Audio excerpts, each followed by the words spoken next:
warahmatullahi wabarakatuh. Apa kabar anak ibu semua? Semoga kita selalu dalam lindungan Allah Subhanahu wa taala. Amin ya rabbal alamin. Anak-anak, sebelum kita memulai pelajaran, marilah kita berdoa terlebih dahulu. Berdoa dimulai. Bismillahirrahmanirrahim. Raditu billahi robba wa bil islami dina wa bil muhammadin nabiyya wa rasulah. Rabbi zidni ilma warzuqni fahman. Amin. Nah anak-anak, sebelum memulai pelajaran, ibu mengingatkan kembali kartu ngaji sama kartu sholatnya. Jangan lupa diisi.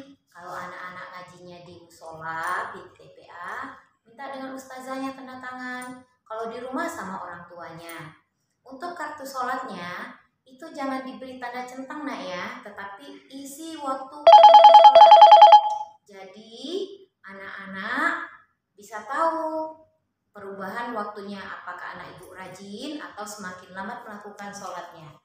Nah anak-anak, mari kita pelajaran hari ini.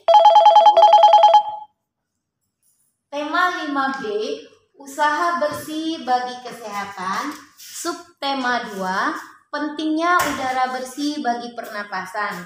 Untuk hari ini kita belajarnya pembelajaran 3 dan 4. Anak-anak, di sini tujuannya belajar hari ini supaya anak-anak tahu hak dan kewajiban warga sebagai warga masyarakat dan tentang usaha, pengelolaan usaha. Baiklah anak-anak, ibu terlanjutkan. Yang pertama ini tentang hak dan kewajiban. Anak-anak masih ingat tidak pengertian dari hak? Hak adalah sesuatu yang harus kita terima, sedangkan kewajiban sesuatu yang harus kita berikan. Antara hak dan kewajiban itu harus imbang nak. Jangan anak-anak menuntut hak tetapi tidak melakukan kewajiban. Misalnya contohnya di rumah, anak-anak menginginkan sesuatu, tetapi kewajiban anak-anak sebagai anak di rumah tidak dilakukan. Misalnya, ibu kasih contoh kewajiban kalian, membantu membereskan kamar tidur. Nah, kalau anak-anak sudah melakukan kewajiban, pasti hak kalian bakal akan dikasihkan orang tua. Nah, baiklah anak-anak, kita lanjutkan ya. Hak dan kewajiban sebagai warga masyarakat, manusia merupakan makhluk sosialnya. Berarti manusia itu tidak bisa melakukan hidup sendiri. Dia masih membutuhkan orang lain. Karena manusia selalu berhubungan secara timbal balik dengan manusia lainnya. Coba anak ibu tanya, kita sebagai orang kota, anak ibu makannya apa? Nasi. Nasi itu berasal dari mana? Padi. Apakah anak ibu menghasilkan padi sendiri? Tidak kan? Kita dapatnya dari penduduk desa yang menghasilkan, yang bersawah, menghasilkan padi, kita membelinya. Jadi kita tidak bisa hidup sendiri nak ya. Nah, terus dalam kehidupannya harus kita sadari yang pertama martabat, yang kedua harga diri, yang ketiga hak dan kewajibannya. Kita sebagai masyarakat. Yang pertama, menjaga kebersihan lingkungan tempat tinggal. Yang kedua, menjaga ketenangan dan ketertiban di lingkungan tempat tinggal. Yang ketiga, mengikuti kegiatan yang diadakan masyarakat. Maksudnya gotong royong, membersihkan daerah sekitar kita. Yang keempat, menghormati dan menghargai tetangga dan warga masyarakat. Yang kelima, mengasihi dan saling membantu tetangga dan warga yang membutuhkan bantuan. Yang keenam, mematuhi aturan dan norma yang berlaku dalam masyarakat. Yang ketujuh, menjaga keamanan di lingkungan tempat tinggal. Yang kedelapan, berperan serta membangun dan meningkatkan kesejahteraan warga. Berikut ibu jelaskan hak sebagai warga masyarakat. Hak adalah segala sesuatu yang dapat dimiliki dan menjadi wewenang seseorang. Nah, contohnya hak kita sebagai masyarakat yang pertama, hidup dengan tenang dan aman dan damai, menjalankan ibadah dengan tenang sesuai dengan keyakinan kita, tidak dipaksakan oleh orang lain. Yang ketiga, mendapat perlindungan hukum. Yang keempat, mendapat kesempatan untuk mengeluarkan berpendapat dan berorganisasi. Yang kelima, dihargai dan dihormati warga lainnya. Yang keenam, hidup dalam lingkungan yang bersih dan sehat.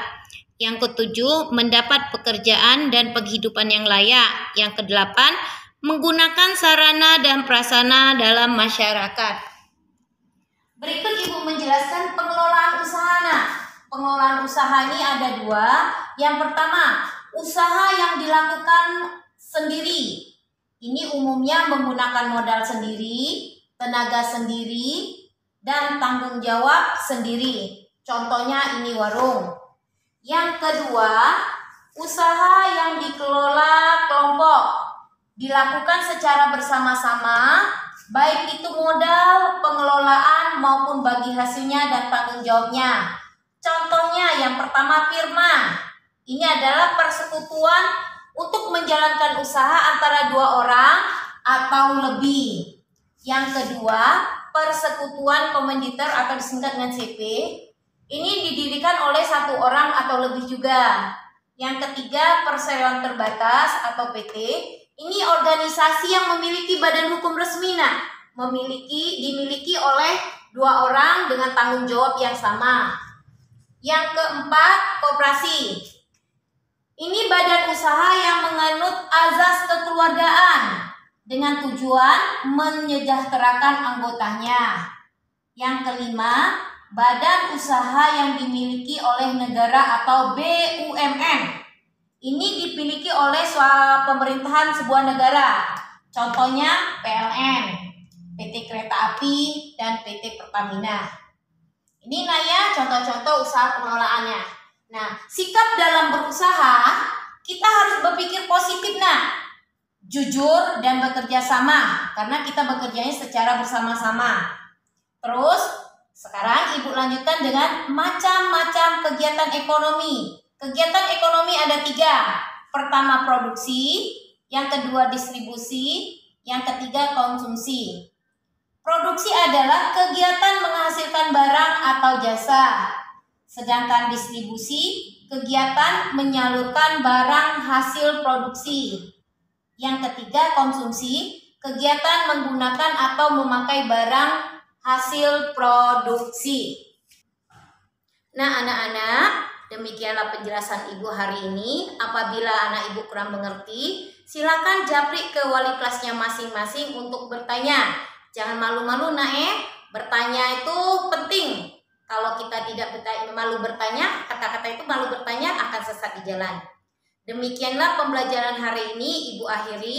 Nasrun minallah wa fatun qorib. Wassalamualaikum warahmatullahi wabarakatuh.